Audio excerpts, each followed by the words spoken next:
Entonces les mandó otro siervo. A éste le rompieron la cabeza y lo humillaron. Mandó a otro, y a éste lo mataron. Mandó a otros muchos, a unos los golpearon, a otros los mataron.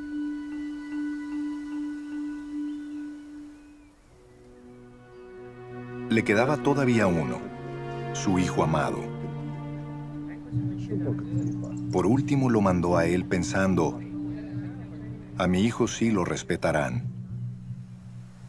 Pero aquellos labradores se dijeron unos a otros, este es el heredero, matémoslo, y la herencia será nuestra.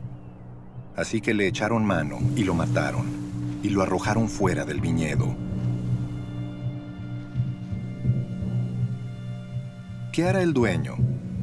¿Volverá, acabará con los labradores y dará el viñedo a otros?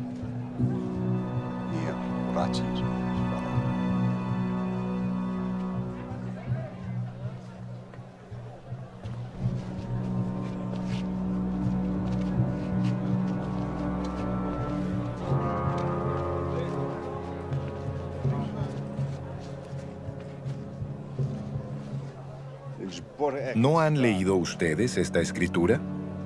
La piedra que desecharon los constructores ha llegado a ser la piedra angular. ¿Esto es obra del Señor y nos deja maravillados?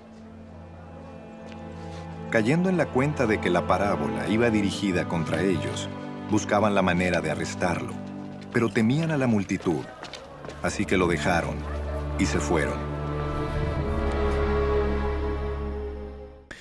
Querido amigo, prosigamos con la meditación de este relato. El relato en sí es el relato de lo que bien podría haber sucedido en Palestina en los días de Jesús. En Palestina había mucha agitación laboral y muchos dueños ausentes. El dueño de esta viña podría ser un judío que había buscado una morada más cómoda que Palestina, o podía ser un romano que la considerase como una inversión de su dinero. Si el dueño seguía la ley, la primera oportunidad para cobrar la renta sería 5 años después de plantar la viña, según Levítico 19. En tal caso, la renta se pagaba en especie. Podía ser un porcentaje fijo acordado de la cosecha o podía ser una suma establecida, cualquiera hubiera sido el resultado de la cosecha. La historia no es en modo alguno improbable y relata la clase de cosas que podían ocurrir en la realidad. En esta parábola nos habla muchas verdades acerca de Jesús. Nos dice que se consideraba a sí mismo no como un siervo, sino como un hijo. Él se aparta deliberadamente de la sucesión de los profetas. Ellos serán siervos, pero él era el hijo. En él se escuchaba la palabra última y definitiva de Dios. Esta parábola era el desafío deliberado a las autoridades judías, por cuanto contiene la inconfundible declaración de Jesús de que Él era el Mesías. Además, nos dice que sabía que habría de morir. La cruz no fue una sorpresa para Jesús. Él sabía que el camino que había escogido no podía tener otro fin. La grandeza de su valor consistía en que Él sabía eso y prosiguió inexorablemente su destino. Pero también nos dice que estaba seguro del triunfo final y su vindicación. Sabía que sería maltratado y muerto, pero también sabía que eso no era el fin, que después del rechazo vendría la gloria. Por otro lado, nos habla acerca de los hombres. Podía haber solo un motivo para que los labradores pensaran que podrían matar al hijo y entrar en posesión de la viña. Debe haber pensado que el dueño estaba demasiado lejos para actuar, o que había muerto y no había que contar con él. Todavía los hombres piensan que se puede proceder contra Dios y salirse con la suya, pero Dios está bien vivo.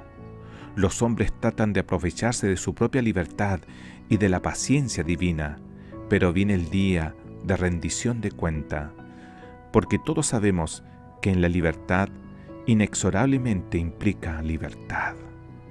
En segundo lugar, se nos presenta que si alguien rechaza sus privilegios y responsabilidades, estos pasan a algún otro. La parábola contiene todo el germen de lo que vendría. el rechazo por parte de los judíos y el paso de sus privilegios y responsabilidades a los gentiles. La parábola termina con una cita del Antiguo Testamento que llegó a ser muy querida para la Iglesia. La cita acerca de la piedra que fue rechazada pertenece a Salmo 118, versos 22 y 23. La piedra que fue rechazada se había convertido en la piedra que une entre sí las esquinas del edificio, la piedra que es la llave del ángulo, la piedra más importante de todas. Este pasaje fascinó a los primeros escritores cristianos. Se lo cita en muchas referencias, en Hechos 4, en Pedro 2, en Romanos 9, incluso en Efesios capítulo 2, verso 20. Originalmente, en el Salmo, era una referencia al pueblo de Israel. Las grandes naciones que se habían considerado arquitectos de la estructura del mundo habían considerado al pueblo de Israel como un pueblo sin importancia ni honra. Pero según lo veían el salmista, la nación que había sido menospreciada algún día en la economía divina llegaría a ser la nación más grande del mundo. Los escritores cristianos vieron el sueño del salmista, algo que se había cumplido perfectamente en la muerte y resurrección de nuestro Señor Jesús. Querido amigo, en esta parábola hemos visto que Dios tenía un plan, que Jesús estaba revelando su plan a las personas, que también existe una responsabilidad de parte de nosotros por la libertad que Dios nos ha otorgado. Esa libertad es para crecer, es para ser más semejante a Cristo nuestro Señor, es para vivir una vida abundante en armonía con nuestro Señor. Que en este día tu libertad puedas desarrollarla para que cada día tu carácter sea más semejante a la de Cristo. Que Dios te bendiga en este día.